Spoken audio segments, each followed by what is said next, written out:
바다에 수영을 하다가 쥐가 나서 허우적거리면서 다 죽어가는 사람이 있었습니다. 그런데 한 청년이 그것을 보고 바다에 뛰어들어서 그 파도와 싸우면서 가까스로 그 사람을 살려놓았습니다. 정작 살아난 뒤에 이 사람이 고맙다는 인사도 없이 뻔뻔스럽게 마치 당연한 것처럼 왜 빨리 들어와서 나를 구조하지 않았느냐 그런 식으로 말한다면 얼마나 황당하겠습니까? 다시 살아난 사람, 구출을 받고 구원받은 그 사람은 그 구원의 가치를 모른다는 거죠. 자기는 죽을 수밖에 없었는데 저 사람 때문에 내가 구원받았구나, 구출을 받았구나, 내 목숨이 살았구나 하는 그 가치를 알게 된다면 평생 자기를 건져준 그 사람을 잊지 않고 그 사람과 가족 이상의 관계를 가질 수도 있을 것입니다. 그 사람은 구원의 가치를 모르는 사람이에요. 자기가 구조된 가치를 모르는 거예요. 여러분, 가치가 뭡니까? 가치는 이런 거예요. 5살짜리 꼬맹이한테 우리 막내 손자한테 제가 10만 원짜리 수표 한 장하고 맛있는 초콜릿 하나 하고 들고 있으면 얘는 어느 걸 붙잡을까요? 당연히 초콜릿을 붙잡겠죠. 얘한테 현실적인 가치는 10만 원짜리 수표는 그냥 종이 쪼가리예요. 초콜릿이 더 훨씬 가치가 있어 보이는 거예요. 가치가 뭐냐 하면 우리가 매 순간순간 살아가면서 뭘 선택하느냐. 그 선택하는 기준이 바로 그 사람의 가치를 이야기합니다.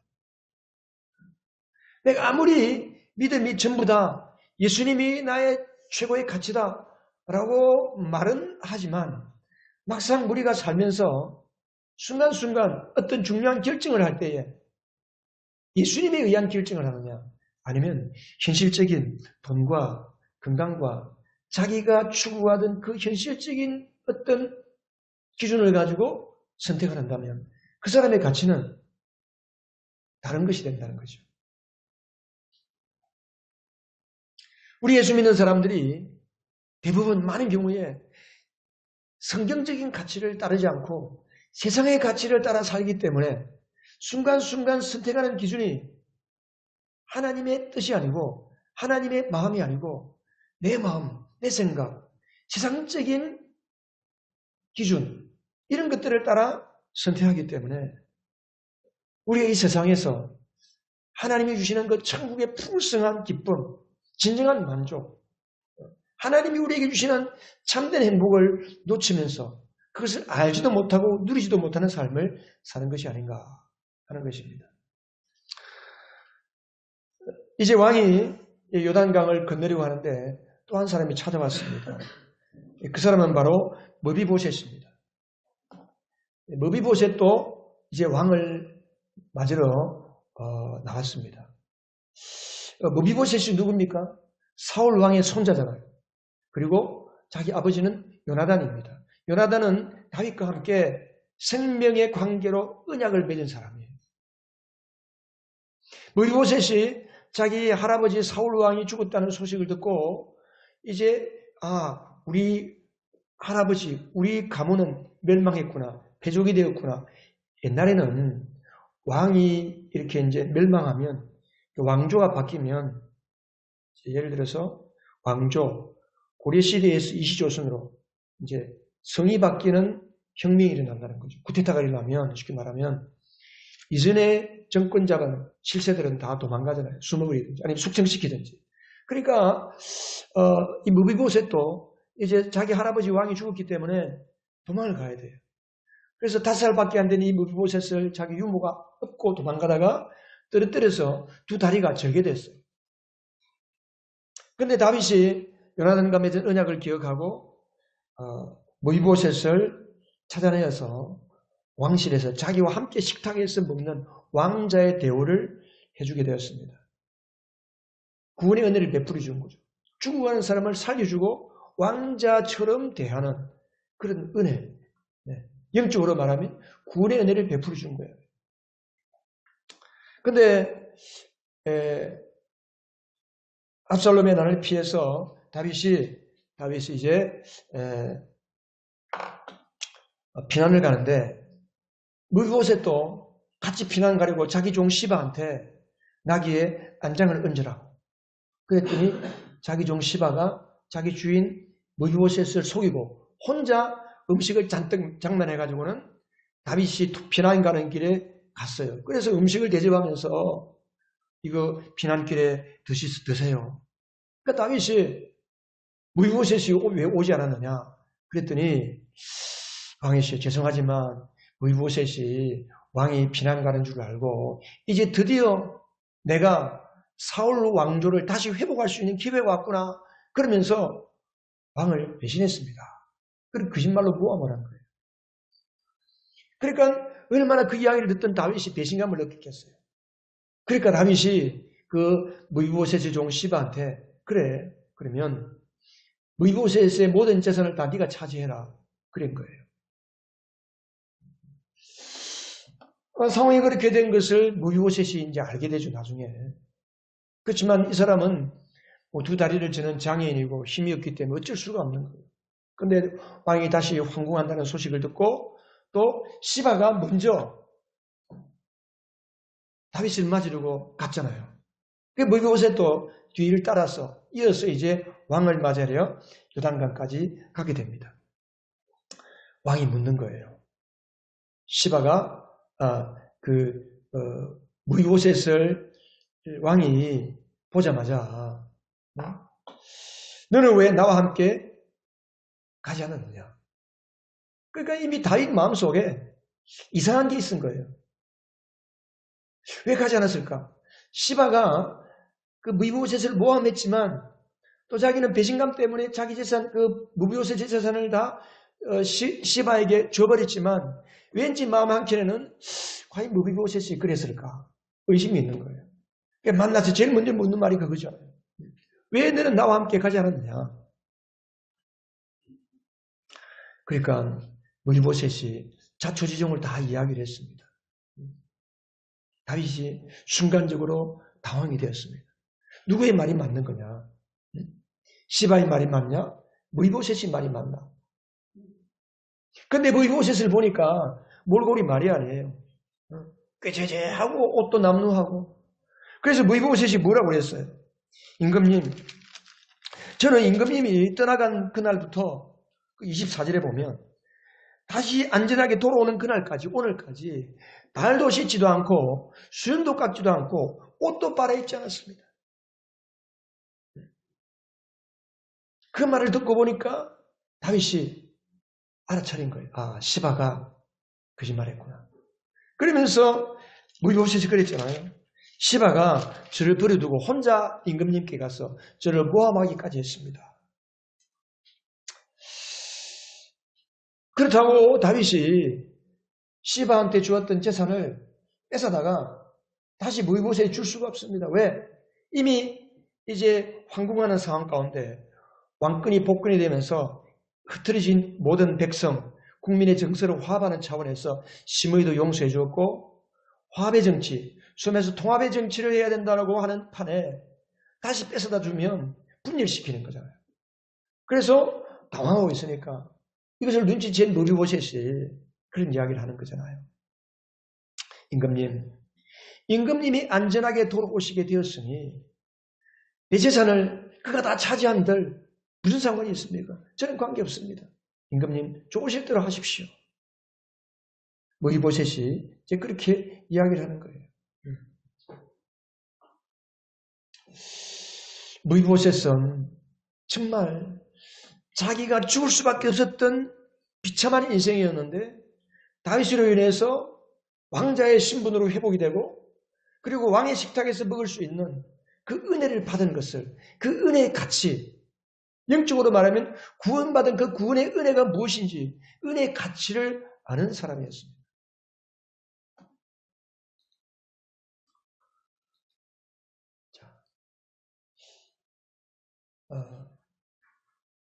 우리가 오늘 이 무비보셋이 자기가 다윗 임금으로부터 은혜를 입었다는 사실을 알고 있다는 것을 어떻게 할 수 있어요?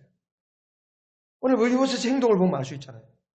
특별히 30절에 보면 높으신 임금님께서 안전하게 왕궁으로 돌아오시게 되었는데 이제 그가 그 밭을 차지한들 어떻습니까? 쉽게 말하면 모이보셋은 재산을 선택하지 아니하고 무엇을 선택했습니까? 임금님을 선택한 거예요. 자기가 가질 수밖에, 자기가 가지고 누릴 수 있는 자기 재산, 그것을 보통 사람 같으면 재산을 선택하잖아요. 임금님, 그건 저 재산인데요. 그래도 저 주시하죠. 그럴 수 있어요. 그리고 그렇지 않더라도 마음 한구석에 불만과 불평이 생길 수 있어요. 그러나 모이보셋은 그렇지 않았습니다. 그런 재산보다 다윗 왕을 선택했습니다. 다시 말하면 재산보다 은혜를 선택했단 말이에요. 은혜. 여러분, 장애인들은 특별히 후천적 장애인들, 태어나면서부터 장애를 앓는 사람도 있지만 후천적으로 사고를 만나서 장애를 앓는 사람들, 그런 분들은 물론 뭐 대부분의 장애인들이 다 그런 경향이 있지만 다른 사람의 시선을 굉장히 다른 사람의 눈을 의식하죠. 저 사람이 나를 어떻게 보나 이런 마음이 있고 늘 마음에 한구석에 방어적이 되고 또 누군가 자기를 업신여긴다고 생각할 것 같으면 쉽게 공격적이 되고 굉장히 부정적인 생각이 그를 지배하기가 쉬운 사람입니다. 그런데 무비보셋은 전혀 그렇지 않습니다. 도리어 나를 구원한 우리 임금님, 다윗을 중심으로 생각하는 사람, 내 중심, 이기적인 내 마인드로 사는 사람이 아니고 상대 중심으로 사는 사람, 그렇게 삶이 바뀌어버린 거예요. 왜 그렇게 바뀌었습니까? 그가 구원받은 은혜를 알기 때문에 내가 패족으로서 죽을 수밖에 없었는데 20살 된 나를 다윗 왕이 찾아서 나를 왕의 자녀로서 삼아주시고 내 모든 우리 할아버지의 재산을 다 나의 재산으로 돌려주신 그 은혜를 알기 때문에 그래서 모이보셋은 구원의 의미와 구원의 가치를 아는 사람이었다. 그런 말입니다. 여러분, 우리는 이 땅을 살면서 어떤 가치가 우리의 핵심 가치가 되어야 됩니까? 내가 하나님의 자녀라는 거예요. 내가 구원받았다는 겁니다.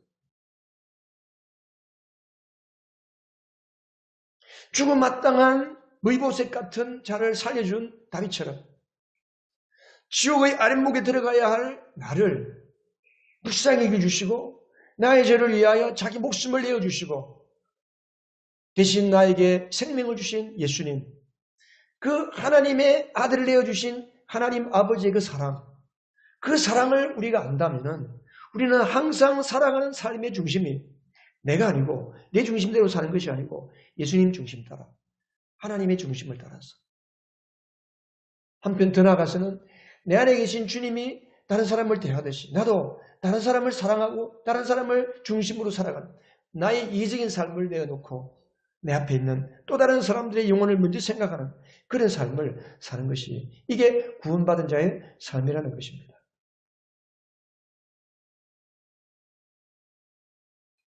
여러분, 구원받은 자는 더 이상 나를 자랑하지 않습니다. 내 안에 계신 예수님을 자랑하는 삶을 살 수밖에 없습니다. 왜? 내 안에 계신 예수님이 가장 귀한 분이기 때문에. 그래서 예수님께서 천국의 비유를 이야기할 때에 어떤 진주를 구하는 장사가 밭을 샀어요. 그 밭에 보화가 숨어 있다는 것을 알고. 그래서 자기 전 재산을 팔아서 그 밭을 샀다는 거잖아요. 여러분, 이게 구원입니다. 여러분, 우리가 받은 구원은 그냥 어쩌다가 보니까 내가 예수 믿고서 하나님의 자녀가 되었구나. 그게 아닙니다. 우리가 왜 구원받은 의미를 잘 모르고 구원의 가치를 잘 모를까요? 예수 믿는 것이 얼마나 대단한 사실을 왜 우리가 그 부분에 있어서 무감각할까요? 구원이 뭔지를 모르기 때문에 그래요. 내가 받은 구원의 의미가 뭔지 모르고 내가 어떻게 하다가 예수를 믿어서 구원받았는지 그냥 어떻게 하다가 예수를 믿었다. 심지어 교회를 나와도 구원의 의미를 모르고 종교 생활을 한다고 생각하고 살기 때문에 구원의 가치를 모르는 거예요.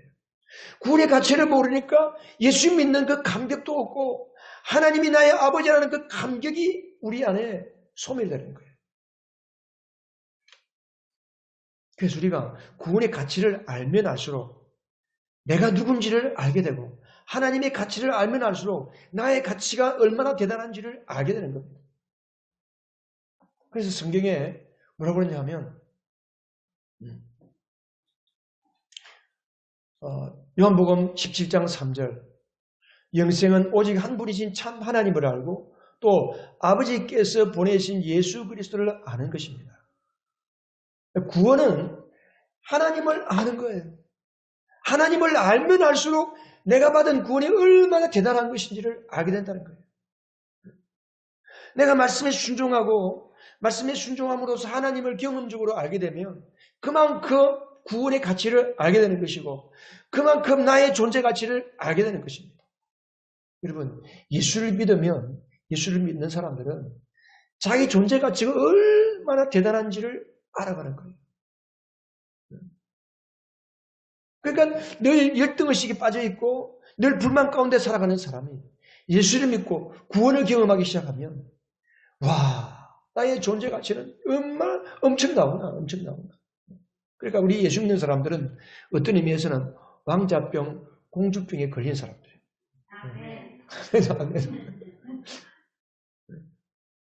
세상을 보면 주눅을 들 수밖에 없고 돈 많이 가진 사람들 보면 와, 저 사람 어쩌다가 저렇게 돈이 많나? 어쩌다가 저렇게 금수저로 태어났나? 그렇게 생각될 수도 있겠지만 금세 내 안에 계신 예수님을 생각하고 만왕의 왕이신 우리 하나님 아버지 모든 것을 다 가지고 계신 하나님을 생각하면 우리는 그 사람이 부럽지 않은 거예요. 할렐루야. 그렇죠?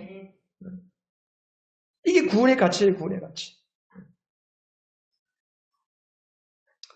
여러분, 하나님이 내게 베푸신 그 구원의 가치를 안다는 것 너무너무 중요합니다. 여러분. 우리가 신앙생활을 한다는 것은 구원의 의미를 계속 알아가는 거예요. 구원의 의미를. 그냥 단순하게 예수 믿고 내가 죽으면 천국 간다.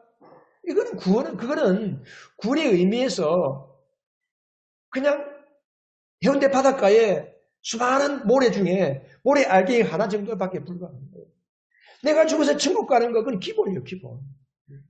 이 땅에서 하나님이 주시는 천국을 마음껏 누릴 수 있는 것이 구원인데 우리가 이 땅에 살면서 하나님이 주신 그 구원의 그 기쁨과 감격, 축복 얼마나 누리고 사느냐 이 말이에요. 왜 못 누립니까? 구원의 의미를 모르기 때문에 구원의 가치를 모르기 때문에 하나님이 얼마나 대단한 존재인지를 모르기 때문에 그냥 내 노력으로 내 열심으로 내 인생을 내 노력으로 살고 발부둥치다 보니까 피곤하고 힘든 삶을 사는 거예요. 여러분, 바라기는 날 구원하신 예수 그리스도 한 분만으로 참된 만족, 참된 기쁨, 참된 행복을 누리는 구원의 은총을 회복할 수 있기를 주님의 이름으로 축복합니다. 아멘. 바울이 뭐라고 그랬습니까? 바울은 빌립보서 4장에서 내가 궁핍해서 가난해서 이렇게 말하는 것이 아닙니다. 다시 말하면 바울이 빌립보 감옥에 있으면서 가시아라 빌립보 감옥에 있으면서 그 빌립보 성도들이 보내주는 헌금에 대해서 감사하는 표현을 했어요. 그러면서 내가 가난해서 그렇게 말하는 것이 아닙니다. 나는 어떠한 처지에서도 스스로 만족하는 법을 배웠습니다. 이게 무슨 말이에요? 어떤 경우에도 행복하다 그 말이죠. 나는 비천에 처할 줄도 알고 풍족에 처할 줄도 알고 배부르거나 굶주리거나 풍족하거나 궁핍하거나 어떤 경우에도 적응할 수 있는 비결을 배웠습니다. 그게 그 비결이 뭐예요? 13절 같이 한번 읽어보겠습니다. 나에게 능력을 주시는 분 안에서 나는 모든 것을 할 수 있습니다. 내 안에 모든 것을 가능하게 하시고 나의 인생에 참 만족을 주시는 어떤 상황 가운데서도 만족하는 비결을 가진 그분 예수 그리스도 때문에 나는 어떤 경우에도 행복할 수 있다는 그런 말입니다. 바울은 예수 그리스도 때문에 행복을 하는 사람이었습니다. 여러분, 우리도 바울처럼 예수님 때문에 내가 받은 구원 때문에 날마다 감사하고 용서하고 감격하는 복된 인생들 된 줄로 믿습니다. 두 번째, 무비보셋은 왕의 고난에 동참하는 사람이었습니다. 24절에 보면 왕이 떠나간 날부터 무이보셋은 발도 씻지도 않고 수염도 깎지도 않고 옷도 빨아입지도 않고 꾀죄죄한 모습으로 몇 달 동안을 그렇게 왜 지냅니까? 그렇게 사는 이유가 뭡니까? 왕과 함께 피난길에 가서 고난에 동참해야 되는데 자기가 장애를 입어서 가지 못했기 때문에 몸은 임금님과 함께 하지 못하지만 내가 마음만이라도 임금님의 고난에 동참합니다. 그런 뜻으로 그는 그런 삶을 살았던 거잖아요.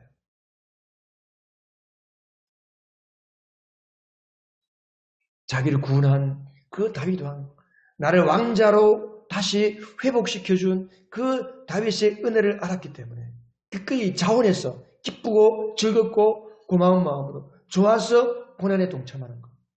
이게 믿음이에요. 이게 믿음. 전적인 은혜로 하나님의 자녀가 된 사람들은 은혜 베푼 우리 하나님, 나를 위하여 십자가 죽으신 그 예수님의 그 고난에 동참할 수 있는 사람입니다. 여러분, 예수를 믿는, 내가 정말 예수를 믿는다는 증거가 뭡니까? 예수님 때문에 내가 받는 고난이 있느냐는 거예요. 예수님 때문에 받는 고난이 없다? 그럼 우리가 정말 예수님을 의지하고 사는지, 내가 예수님을 참 만족으로 생각하고 사는지를 의심해 볼 필요가 있어요. 우리가 받는 고난은 내가 잘못해서 받는 고난, 내가 실수해서 당하는 어려움, 내가 잘못 결정해서 내가 당하는 여러 가지 어려움, 그것이 기껏 우리의 고난이라면 우리는 다시 한번 우리의 믿음을 점검해 봐야 됩니다. 로마서 8장 17절에 보면 우리 같이 읽겠습니다. 자녀이면 상속자이기도 합니다. 우리가 그리스도와 함께 영광을 받으려고 그와 함께 고난을 받으면 우리는 하나님이 정하신 상속자요 그리스도와 더불어 공동 상속자입니다. 여기 보니까 우리는 장차 천국에 들어가서 하나님의 귀한 그 영광을 상속받았죠. 그리고 이 땅에서도 하나님께서 우리에게 베푸신 그 구원의 풍성함을 함께 예수님과 함께 상속받는 자예요. 상속받는 자. 그래서 함께 영광을 받으려고 함께 고난을 받는다. 공동 영광, 공동 고난. 주님 앞에 영광만 구하면 얼마나 얌체해요. 우리가 정말 구원의 은혜를 알고 나를 구원하신 하나님을 사랑한다면, 나를 위하여 죽어주신 예수님을 사랑한다면 하나님의 영광도 구하지만 그에게 주님을 위한 고난도 기꺼이 갈 수 있는 이것이 바로 진정한 공동 상속자다. 하나님의 자녀라는 거예요. 그래서 바울은 디모데후서 1장 18절에서 그런 이야기를 했어요.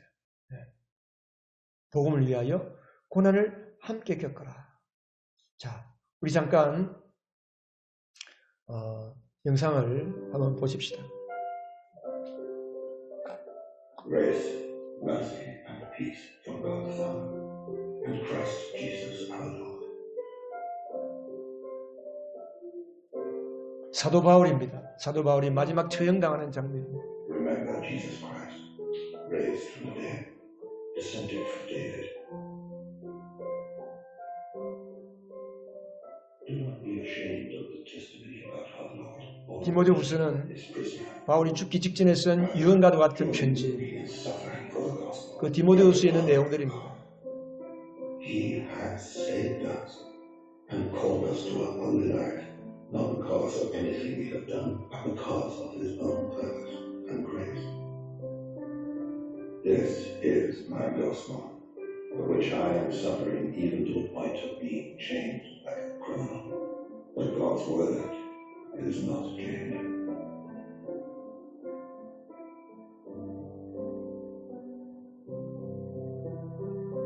For I am already being poured out like a drink offering. The time of my departure has come.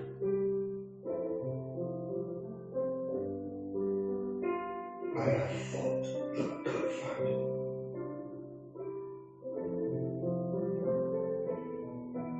I have finished the race.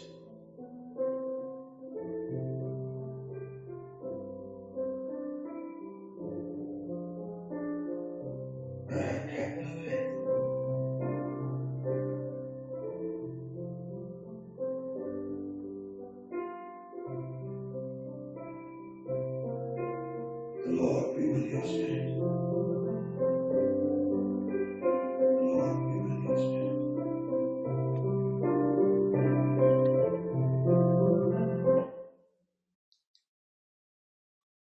사랑하는 여러분, 어떤 고난이 오더라도 우리는 주님과 함께 기꺼이 고난의 길을 선택할 수 있는 믿음의 사람이 되시기를 바랍니다.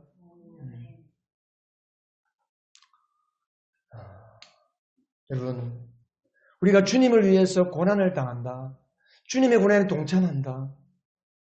사실은 우리가 지금 예수 믿는 것 때문에 사도 바울이 참수형을 당하는 것처럼 총살형을 당한다든지 예수 믿는 것 때문에 감옥에 들어가는 경우는 거의 없습니다.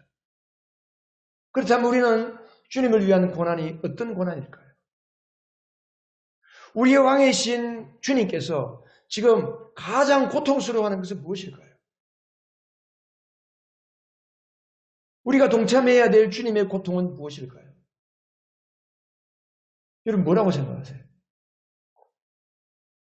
주님은 오늘도 눈물을 흘리고 계시고 고통하고 계십니다. 하루가 천년처럼 기다리시고 천년이 하루같이 기다리시는 우리 하나님 아버지의 마음, 우리 예수님의 그 고통스러운 마음이 뭘까요?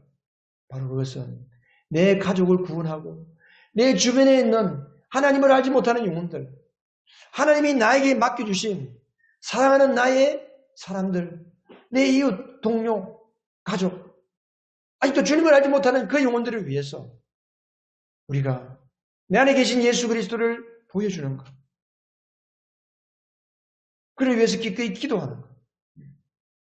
주님의 고난은, 주님의 고통은 영혼을 향한 눈물, 이것이 바로 주님의 고통이 아닐까요? 우리는 우리가 잘 먹고 잘 살고 내가 좀 더 이 땅에서 편하기 위해서 늘 주님께 기도하고 간구하는 그 기도의 차원을 넘어서 이제는 영혼을 위해서 기도하고 주관의 영혼을 위해서 기도하고 어떻게 하면 저 영혼에게 내 안에 보석처럼 빛나는 예수 그리스도를 보여주어서 그가 하나님을 알게 하고 주님께 돌아오게 할 것인가. 그래서 우리는 기꺼이 내 유익을 포기하고 손해를 감수하고 기꺼이 우리가 낮아지는 삶을 사는 것이, 이것이 바로 주님이 원하는 복음에 동참하는 고난이 아니겠습니까? 나를 위해 살지 말고 주님을 사랑하는 사람이 되시기를 바랍니다. 그럼 우리가 어떻게 내가 받은 구원의 가치를 더 깊이 알아갈 수 있을까? 어떻게 하면 내가 받은 그 구원의 의미를 더 깊이 알고 그 구원의 가치가 얼마나 놀라운지 어떻게 가면 갈수록 나의 믿음 생활이 그렇게 깊이 알아갈 수 있을까 하는 거예요. 여러분, 무이보셋의 비결이 뭡니까? 무이보셋은 죽을 수밖에 없었는데 그거 어떻게 그 다윗 왕이 자기를 구원한 그 구원의 의미, 구원의 가치, 내가 존귀한 자가 되었다는 그 사실을 어떻게 알게 됐을까요? 그것은 바로 왕의 식탁에 있습니다. 매일 아침마다, 매일 저녁마다 다윗 왕의 식탁에서 무이보셋이 함께 왕과 함께 앉아서 다윗이 물어볼 거예요. 오늘은 어땠니? 힘든 거 없나? 어려운 거 없나? 그러면서 왕과 교제하는 거예요. 왕과 교제. 네. 여러분, 식탁이라는 게 뭐예요? 식탁. 둘러 앉아서 함께 먹으면서 오손도손 이야기하는 거잖아요. 요즘 식탁은 뭐 다 따로따로 먹잖아요. 아이들 따로 먹고, 마누라 따로 먹고, 남편 따로 먹고, 다 바쁘니까 다 따로따로 그냥. 근데 사실은 식탁은 함께 둘러 앉아서. 예전에 우리 어릴 때 보면요, 식탁이 둥그랬어요. 동그란 식탁. 한 건에 나눠놓고 둘러 앉아서 할아버지, 할머니, 아버지 쫙 둘러 앉아서 온 식구들이 같이 앉는 그 식탁.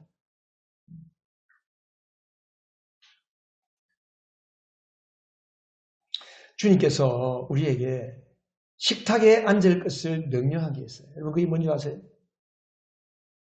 주님께서 성경을 여러분 복음서를 읽어보면 기억하고 행하라고 명령하신 게 딱 하나 있어요. 물론 예수님이 승천하시기 전에 너희는 가서 모든 민족을 제자를 삼아서 아버지와 아들과 성령의 이름으로 세례를 주고 내가 너희의 분부한 모든 것을 가르쳐 지키게 하라. 지상 명령이 있죠. 그러나 예수님께서 나를 기억하고 나의 십자가를 기억하고 이것을 행하라고 말씀하신 식탁이 있습니다. 그 식탁이 뭘까요? 이게 바로 주의 만찬이죠. 주의 만찬. 누가복음 22장에 보면 마태복음, 마가복음, 누가복음, 요한복음 다 나와 있지만 그 누가복음에 보면 예수님께서 그렇게 했어요. 6월절 예수님이 십자가 잡히시기 그 전날 밤에 12제자들과 함께 앉았어. 예수님께서 빵을 들어서 하나님께 감사 기도를 드리시고 그리고 그 빵을 떼어서 주시면서 이것은 너희를 위하여 주는 내 몸이다. 받아 먹어라. 이것을 행하여 나를 기억하여라 했어요. 그런데 원문을 보면 헬라어 원문을 보면 이것을 행하여 나를 기억하여라 그게 아니고 이 기억 안에서 나의 기억 안에서 이것을 행하여라 그렇게 되어 있어요. 예수님의 기억이 무엇입니까? 예수님이 십자가에 죽으시는 그 기억, 십자가에 처형당하시고 머리에 가시 멜리관을 쓰시고 양손과 양발에 못이 박히고 피 흘리시는 그 십자가의 죽음, 그 예수님의 십자가의 죽음의 그 기억 안에서 떡을 떼라 그런 이야기.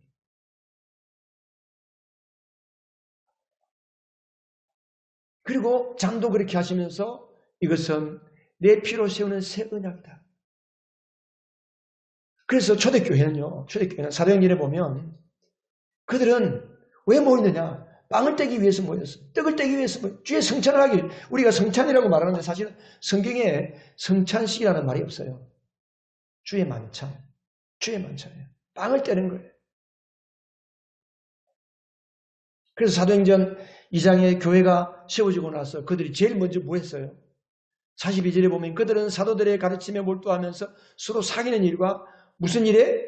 빵을 떼는 일과 기도에 힘썼다 했어요. 빵을 떼는 일에 힘썼다고 그랬어요.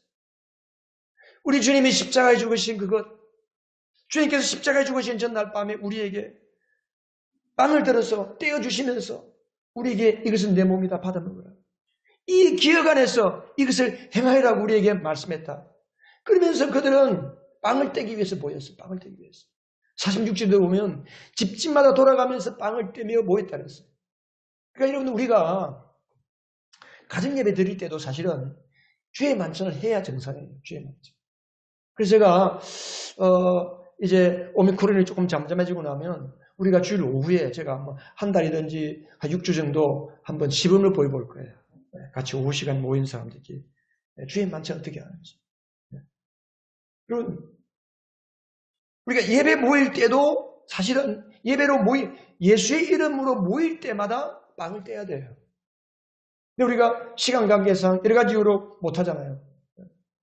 우리가 가장 쉽게 할 수 있는 곳이 어디입니까? 집에서요, 집에서. 밥 먹을 때. 저는 사실 밥 먹을 때 어떤 기도를 하냐면, 주님, 이것은 하나님이 내려주신 만나입니다. 하늘에서 내려온 만나이신 예수님을 내가 먹습니다. 그렇게 기도합니다. 우린 더 나가서 매주일 가족 목장할 때마다 주의 만찬을 하는 거예요. 딴 거 할 거 없어요. 주의 만찬을 하면 주님을 기억하는 거예요. 십자가를 기억하는 거예요. 그리고 사도행전 20장 7절에도 보면 그 바울이 3차 전도 여행을 마치고 예루살렘으로 돌아가는 길에 드로아에 들르게 되는데 그 드로아에 있는 성도들이 주간의 첫날이 언제입니까? 주간의 첫날이 바로 주일이에요, 주일. 주일에 그들은 빵을 때리고 모였다는 거예요. 다시 말하면 주일 예배를 드리기 위해서 모인 것을 빵을 떼기 위해서 모였다. 예배하기 위해서 모였다 그러지 않고 빵을 떼기 위해서 모였다. 그렇게 표현을 했어요. 고린도전서에도 보면 바울이 그럽니다. 내가 여러분에게 전해준 것은 주님으로부터 전해받은 것입니다. 곧 주님께서 잡히시던 밤에 빵을 들어서 감사를 드리신 다음에 떼시고 말씀하셨습니다. 이것은 너희를 위하는 내 몸이다. 이것을 행하여 나를 기억하여. 그러니까 이미 교회가 세워진 이후부터 계속해서 30년, 40년 초대교회가 계속 유지되는 동안에 주의 만찬은 모일 때마다 주의 만찬을 했다는 이야기. 주의 만찬을 왜 합니까? 주님의 십자가를 기억하는 거예요.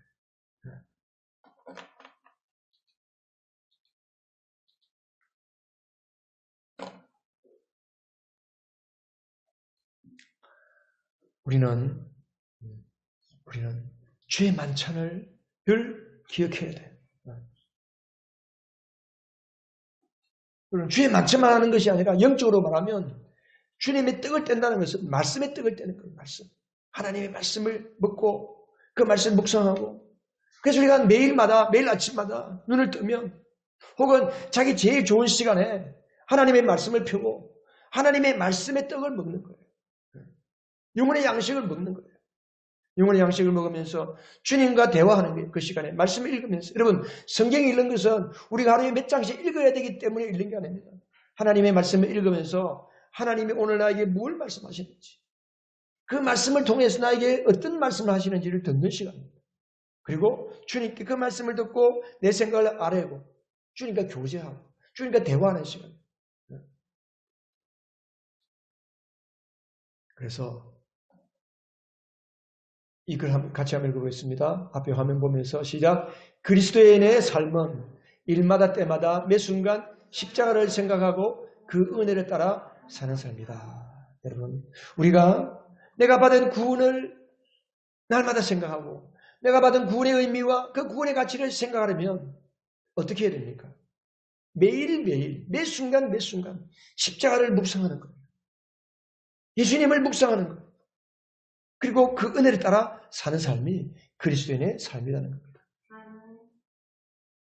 여러분, 과연 우리는 내가 받은 구원이 얼마나 가치 있고 얼마나 귀한 것인지를 얼마나 믿고 알고 살고 있습니까? 무리보셋은 이 구원의 가치를 알면서 살은 사람입니다. 죽은 개나 다름이 없는 나를 임금님께서 이렇게까지 돌봐주십니까? 그는 패족이 된 사람입니다. 그러나 다윗에 의해서 구원받은 사람이 되었습니다. 그 놀라운 구원의 은혜를 알고 있었기 때문에 그는 기꺼이 왕의 고난에 동참할 수 있는 사람, 돈보다 재산보다 왕의 사랑을 선택한 사람, 예수님의 십자가의 은혜로 구원받은 사람은, 그 구원의 은혜를 아는 사람은 매 순간순간 내 유익을 따라 결정하는 것이 아니고 주님의 뜻을 따라, 주님의 사랑을 따라 우리는 매 순간 선택하고 결정하고 그 가치를 따라 사는 삶이 이게 그리스도인의 삶입니다.